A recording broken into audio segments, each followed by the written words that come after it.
Donc, je vous répète, on va continuer la suite. Alors, en fait, quand la deuxième fois de nouveau, David pouvait tuer Shaoul, ne le fait pas. Shaoul regrette officiellement, il lui dit, bon, il voit qu'il aurait pu encore de nouveau le tuer, il l'a pas fait.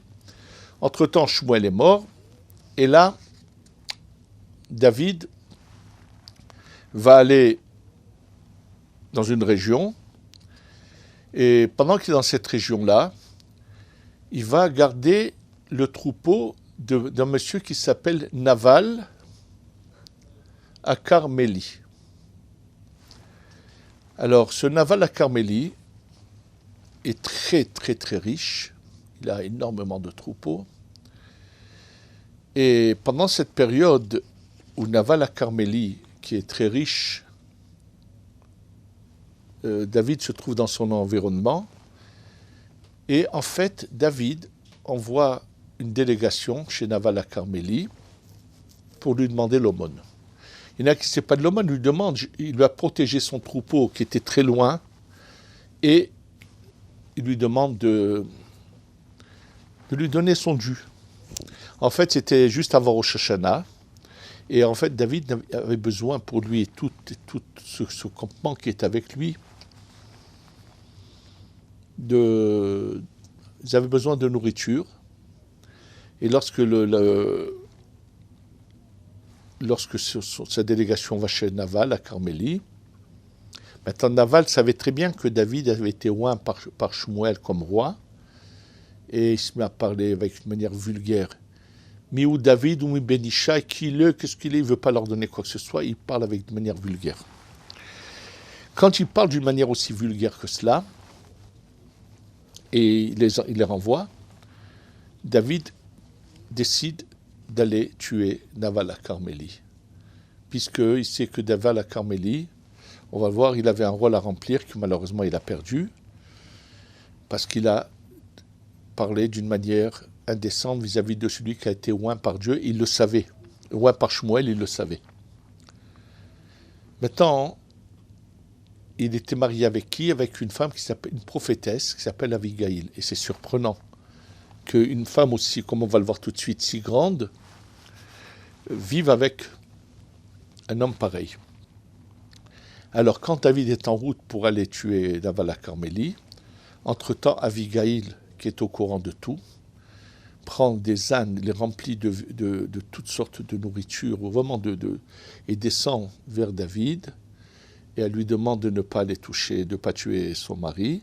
Elle leur donne tout ce qu'il faut. Elle dit, c'est ma faute, c'est moi, j'aurais dû. Bon, finalement, elle va mettre au courant son mari de tout ce qu'elle a donné à David, mais c'est Dieu qui va faire la justice, et le jour de Kippour, donc 10 jours plus tard, Dieu va tuer Naval à Carmélie. Alors, ça nécessite explication. Sans le Harizal, on ne comprendrait rien. Alors, je vous fais remarquer déjà que Naval, c'est les mêmes lettres que Lavan. Lavan avait en lui une étincelle qui était bonne.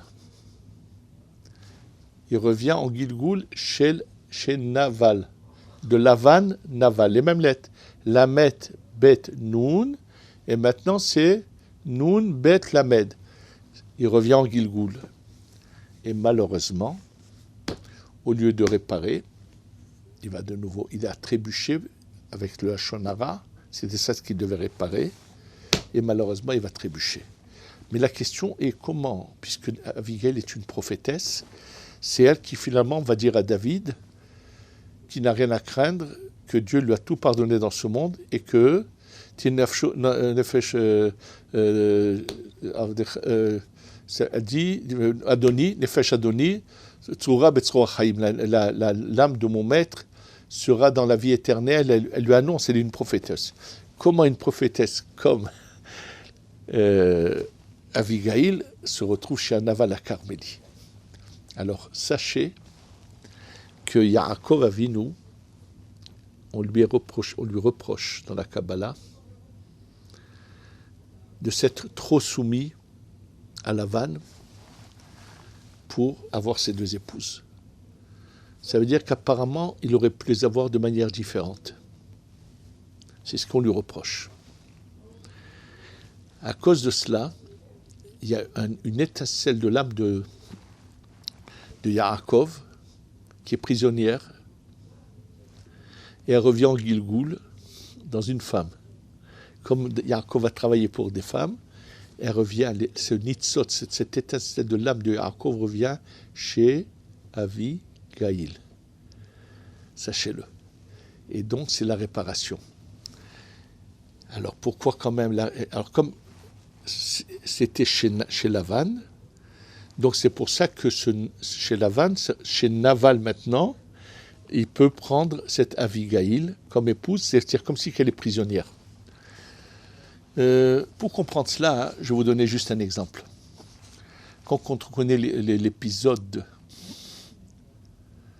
de Dina, qui est violée par Shechem ben Hamor, comme je dis, des fois, il faut que quelqu'un tire le mal pour que la Neshama d'après reste parfaite. C'est le cas de Dina, qui vient réparer la mère de Avraham, qui s'appelle Amtal Bat Karnavo, qui avait conçu Avraham Nida, et je vous l'ai déjà dit dans un cours.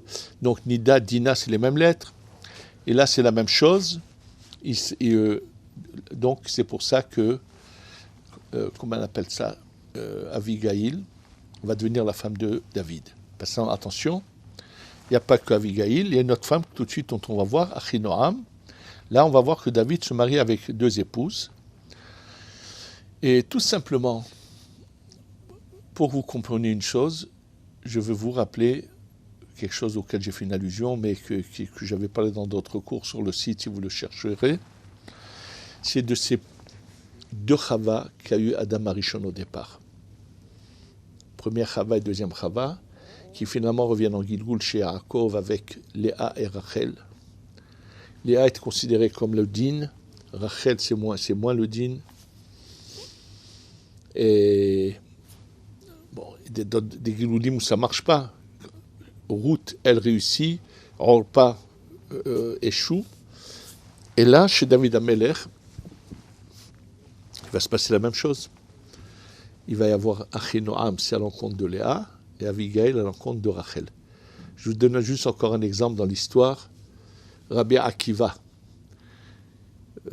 quand il fait tchouva, nous le savons, qui c'est qui lui fait faire tchouva? C'est Rachel, la fille de Kalba Saboua. Elle s'appelle Rachel, c'est la première femme après qu'il ait fait tchouva de Rabbi Akiva. Mais il va ensuite se marier avec encore une autre femme, la femme de Tornostrophus Aracha. C'est une femme qui était mariée avec le chef des armées des Romains en Israël, qui finalement va se suicider, et elle va se convertir et se marier avec Rabbi Akiva. Et bon, Rabbi Akiva, le Arizal nous dit, il y a marqué Abir Yaakov, le puissant Yaakov. Quand je prends le mot Abir Yaakov, tu changes les lettres de place, on trouve Rabbi Akiva.